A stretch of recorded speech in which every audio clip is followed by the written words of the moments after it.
வாழ்க்கையில் எத்தனை தடைகள் வந்தாலும் நம்மை காப்பாற்ற ஒரு சக்தி இருக்கிறது. அந்த சக்திதான் முருகன். ஆதிசங்கரர் கூட தனக்கு வந்த கஷ்டத்திலிருந்து மீள முருகனை நாடி பாடிய ஒரு அதிசயமான ஸ்தோத்திரம்தான் சுப்பிரமணிய புஜங்கம். இது சாதாரண பாடல் இல்ல, இது ஒரு சக்தி, ஒரு அனுபவம், ஒரு அருள். இன்று அதில் முதல் ஸ்லோகத்தை அர்த்தத்தோடு உங்களுக்காக சொல்ல போறேன். கவனமாக கேளுங்கள். சதாபாலரூபாபி விக்னாத்ரிஹந்த்ரி மகாதந்திவக்த்ராபி பஞ்சாஸ்யமாண்யா விதீந்திராதிமிருக்யா கணேஷாபி தாமே விதத்தாம் ஸ்ரீயம் காபி கல்யாணமூர்த்தி.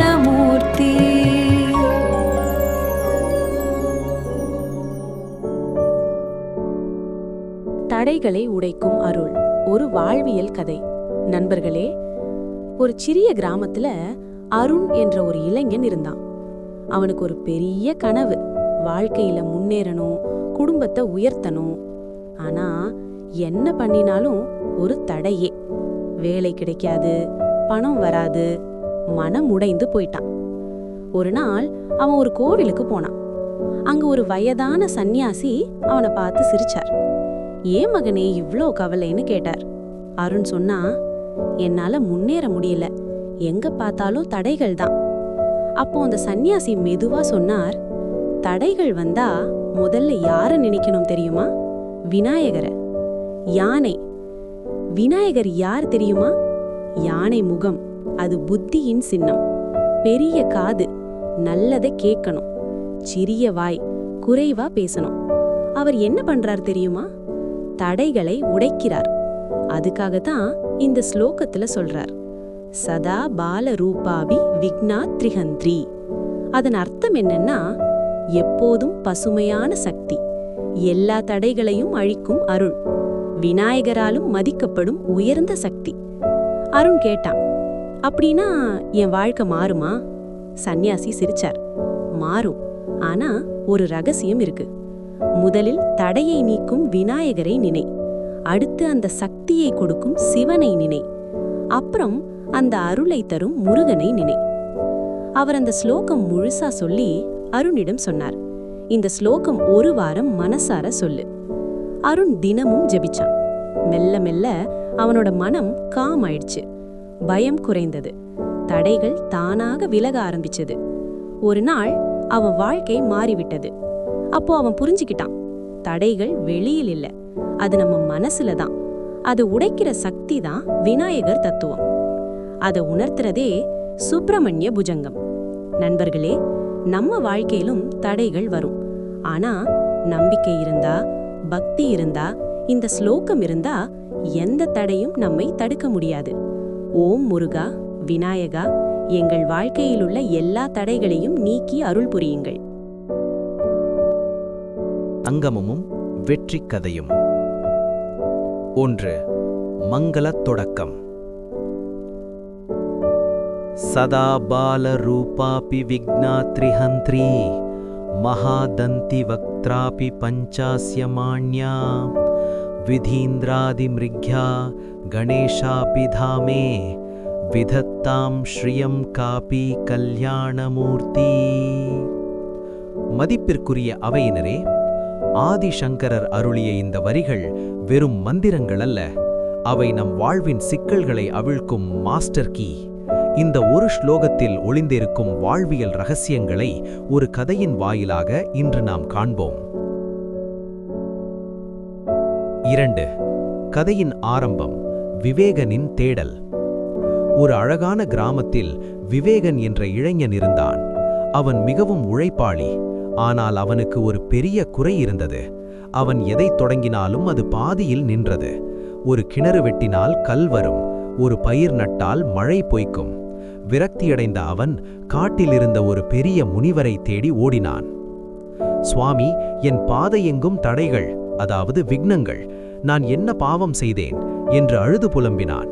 அந்த முனிவர் சிரித்துக்கொண்டே சொன்னார், மகனே, நீ விநாயகரை வணங்குகிறாய், ஆனால் அவரை புரிந்து கொள்ளவில்லை. ஆதிசங்கரர் சொன்ன அந்த கணேச தத்துவத்தை உன் வாழ்க்கையில் கொண்டு வா, தடைகள் விலகும் என்றார். முதல் பாடம், பாலரூபம், மென்மையும் வலிமையும். விவேகன் கேட்டான், சுவாமி, பாலரூபம் என்றால் குழந்தை வடிவம்தானே? ஒரு குழந்தையால் எப்படி என் மலை போன்ற தடைகளை உடைக்க முடியும்? முனிவர் ஒரு கதை சொன்னார். ஒரு முறை கைலாயத்தில் ஒரு பெரும் அசுரன் புகுந்தான். தேவர்கள் அனைவரும் தங்கள் ஆயுதங்களோடு நின்றார்கள். ஆனால் அந்த அசுரன் அசைக்க முடியாதவனாக இருந்தான். அப்போது அங்கே ஒரு சிறுவன் கையில் ஒரு மோதகத்தோடு விளையாடிக் கொண்டிருந்தான். அசுரன் அவனை பார்த்து சிரித்தான்.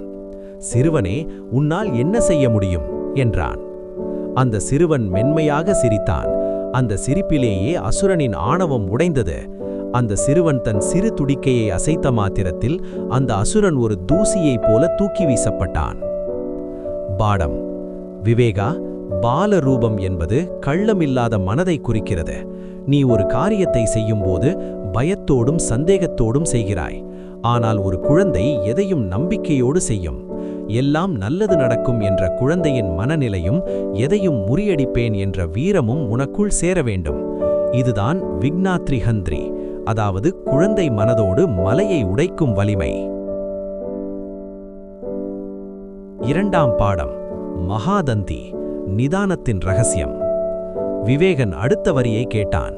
சுவாமி, சிங்கம் போன்ற பலம் படைத்த சிவபெருமானே விநாயகரை மதிக்கிறார்களே என்கிறார்களே, அது எப்படி?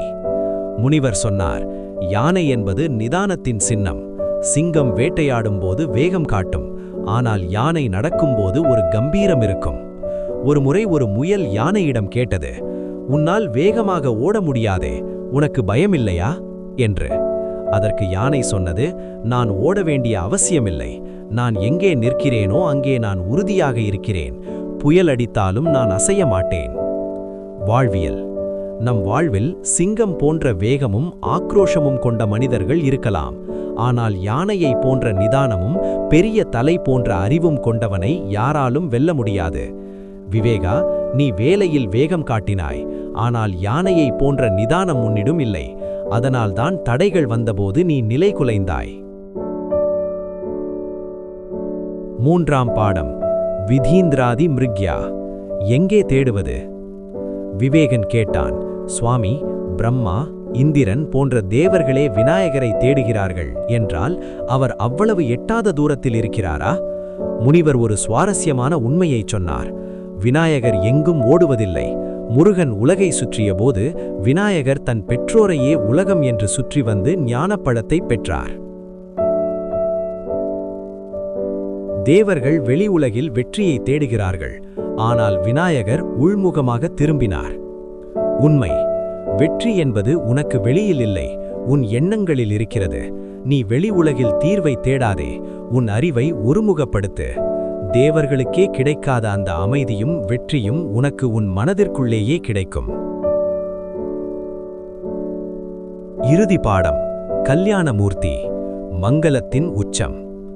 கதையின் இறுதியில் விவேகன் அந்த ஞானியின் காலில் விழுந்தான். அவனுக்கு இப்போது புரிந்தது, அவன் தடைகளை தகர்க்க வெளியே யாரிடமும் கெஞ்ச வேண்டியதில்லை. தனக்குள் இருக்கும் அந்த யானை முகத்தானின் நிதானத்தையும் குழந்தையின் நம்பிக்கையையும் வெளிக்கொண்டு வந்தால் போதும். அவன் ஊருக்கு திரும்பினான். இப்போது அவன் ஒரு செயலை தொடங்கும்போது பிள்ளையார் சுழி போடுவது வெறும் சடங்கல்ல, நான் நிதானமாக இருப்பேன், நான் நம்பிக்கையோடு இருப்பேன் என்ற உறுதிமொழி. முடிவுரை. அன்பார்ந்தவர்களே, ஸ்ரீயம் என்றால் செல்வம், கல்யாணம் என்றால் மங்களம். பணம் மட்டும் செல்வமல்ல, தெளிவான அறிவும் கலங்காத மனமே உண்மையான செல்வம். அந்த காபி, அதாவது சொல்லனா பேரொழி வடிவான கணேசன் விவேகனுக்கு கொடுத்த அந்த தெளிவை இன்று நமக்கும் வழங்கட்டும். நம் பாதையில் இருக்கும் தடைகள் யாவும் நாம் ஏறிச் செல்வதற்கான படிக்கட்டுகள் என்பதை உணர்வோம். அந்த தும்பிக்கையான் துணை இருக்க நமக்கென்ன பயம்? விதத்தாம் ஸ்ரீயம் காப்பி கல்யாணமூர்த்தி. அந்த மங்கள வடிவன் உங்கள் அனைவருக்கும் எல்லா நன்மைகளையும் வாரி வழங்கட்டும். நன்றி, வணக்கம்.